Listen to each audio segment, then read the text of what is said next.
खुद ही तेरी मुसलमान क्यों नहीं है, अबस है शिकवाए तकदीर यज़दां, तू खुद तकदीर यज़दां क्यों नहीं है।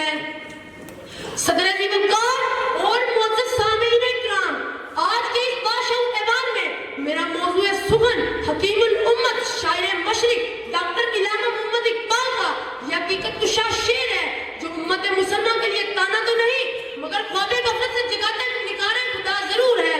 हातिबे गैबी की ऐसी सदा जिससे जवानों का कदम आसमानों की बुलंदियों को छूने लगे और हाथ पर हाथ धरे बैठने वालों के लिए ताज़ियाना इबरत जरूर है।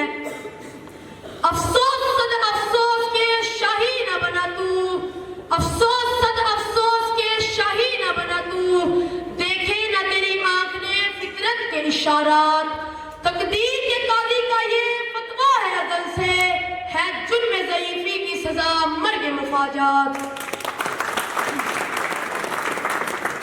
सदैव वक़ार तारीख इस बात पर शाहिद है कि ताकतवर ने हमेशा कमजोर को अपने सामने झुकने पर मजबूर किया, ताकतवर कबाइल ने कमजोर कबाइल को अपना मती किया, अमीरों ने गरीबों का इस्तेहसाल किया, बड़े संघों ने सपोलियों को हड़प लिया, शार्क मछली ने छोटी छोटी मछलियों को हड़प लिया। डार्विन ने नजरिया पेश किया कि ये दुनिया सिर्फ उन्हीं लोगों के लिए मौजू है जो अपने बका की जंग लड़ना जानते हैं। जनाब सदर इकबाल हमें जारियत का नहीं बल्कि मुदाफियत का दर्स दे रहे हैं। वो तो हमें अपने हकूक के तहफ़्फ़ुज़ पर उकसा रहे हैं, जान माल इज्जत और आबरू के तहफ़्फ़ुज़ पर आमादा कर रहे हैं, क्योंकि ज़ईफ़ी और बेबसी जब तकदीर का नाम लेकर कौमों पर मुसल्लत हो जाती है तो तकदीर ने काम फरमाया था, खुशकियों में कभी लड़ते कभी दरियाओं में, दी अज़ाने कभी यूरोप के कलीसाओं में, शान आंखों में न जलती थी जहांदारों की, कलमा पढ़ते थे हम छांव में तलवारों की। डल्ला सकते थे अगर जंग में अट जाते थे, पांव शेरों के भी मैदान से उखड़ जाते थे, तुझसे सरकश हुआ कोई तो बिखर जाते थे।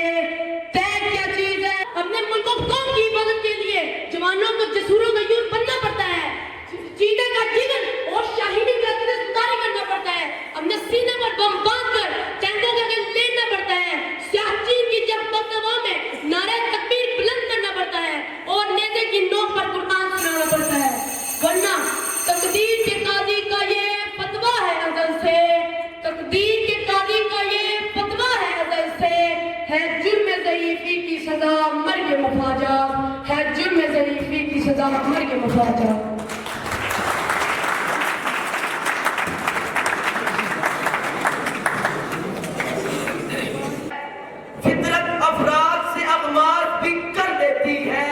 कभी करती नहीं मिल्लत के गुनाहों को मुआफ। अजीजा ने मन आज मुस्लिम उम्मा के मुसल्लत में गिरी हुई है, मुसलमानों को पर सुना निकलता यानी नापसंदीदा कौम करा दिया जा चुका है। आज हमारी आवाज सरकार खाने में तुलती किस टाइम पे कोई बन चुकी है। हमें गारो पत्थर के जमाने के लोग कहा जाता है, जहालत सुन्नत सिद्दत नफरत एहसास से कमतरी की दौलत से मालामाल दौरे आसर के मुसलमान किसी मोर्चे का मुंतज़िर हैं। हाँ, हम मोर्चे के मुंतज़िर हैं तो कोई मेहदी पर हक या ईसा ही अब आएगा तो इस कौम को निशात सानिया नसीब होगी। आज मगरब में मौजूद हमारे हमवतन अपने नाम के साथ अहमद और मोहम्मद लिखते हुए घबराते हैं, क्योंकि इस नाम के साथ हमारी वाबस्तगी को हकारत के साथ देखा जाता है। हम बशमूल अपने मालो वता और गैरत और गरूर के बेदाम के गुलाम बना लिए गए हैं। हम मफ्तूह और मगलूब कौम हैं। आज हमारा आखिरी मरकज खिलाफत तुर्की अमलन अहले मगरब का है, मिस्र इनका है, इराक इनका है, शाम, लबनान, फलस्तीन, बहरीन, अफगानिस्तान, बल्कि मैं तो ये कहना चाहूंगा कि पाकिस्तान और सऊदी अरब भी अब 2 सदियों से इनका है। जनाबे सदर मिल्लत को इक्तदा की ना तलकीन कीजिए, मिल्लत को इक्तदा की ना तलकीन कीजिए, शेख हरम के सरकार फरंगी का राज है। कितनी हैरत की बात है कि इल्जामा इकबाल जैसे अजीम फलसफी और मुस्तफिर इंसान ने ज़ईफ़ होने को जुर्म करार दिया है। ज़ईफ़ की कमजोरी, बेताकती, ये भूख से गिरफ्ते सकते लोग, क्या ये जुर्म है? जरा सोचिए तो, है जुर्म ज़ईफ़ी की सजा मर्ग मुफाजात। आखिर इल्जामा इकबाल ने ज़ईफ़ होने को जुर्म क्यों कहा? जनाबे सदर 1860 ईस्वी में चार्ल्स डार्विन का नज़रिया निकाल छाया हुआ तो पूरी दुनिया की फिक्री तहरीकों का रुख तो मकबूल फिर अर्ज़ की तरफ मुड़ गया। 40 میں رہنے کا حق صرف اسی کو ہے جو طاقتور ہے، جو نصیب خواب کی چھلی سے چھڑ کر نکلا ہے۔ ایسی نواز اتنے بدلتے حالات کا مقابلہ نہیں کر سکتی، وہ گناہ ہو جاتی ہے۔ علامہ اقبال اس نظریے کے حامیوں میں سے ہے، لیکن آپ کا دعویٰ یہ ہے کہ نظریہ ارتقاء چارلس ڈارون کا کارنامہ نہیں بلکہ قرآن پاک سے ماخوذ ہے اور مسلم فلسفیوں کی محنتوں کا ثمر ہے۔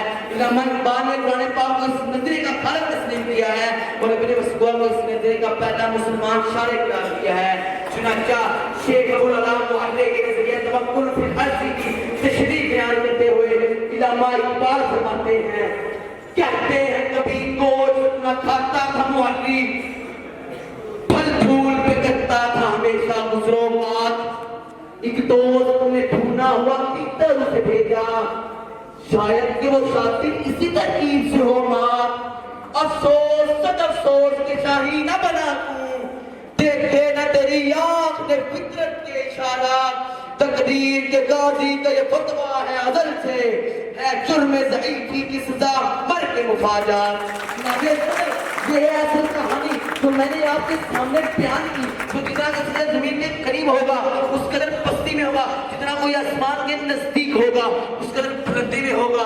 آپ دیکھ لیں صراط العرش زمین کے اندر دھس کے رہتے ہیں اور ہمیشہ پیروں سے مہمار ہوتے ہیں، ان کے برعکس پرندے فضاؤں میں پلک پرواز کرتے ہیں اور ہمارے سروں پر اٹھتے ہیں، ہمارے سروں پر راج کرتے ہیں۔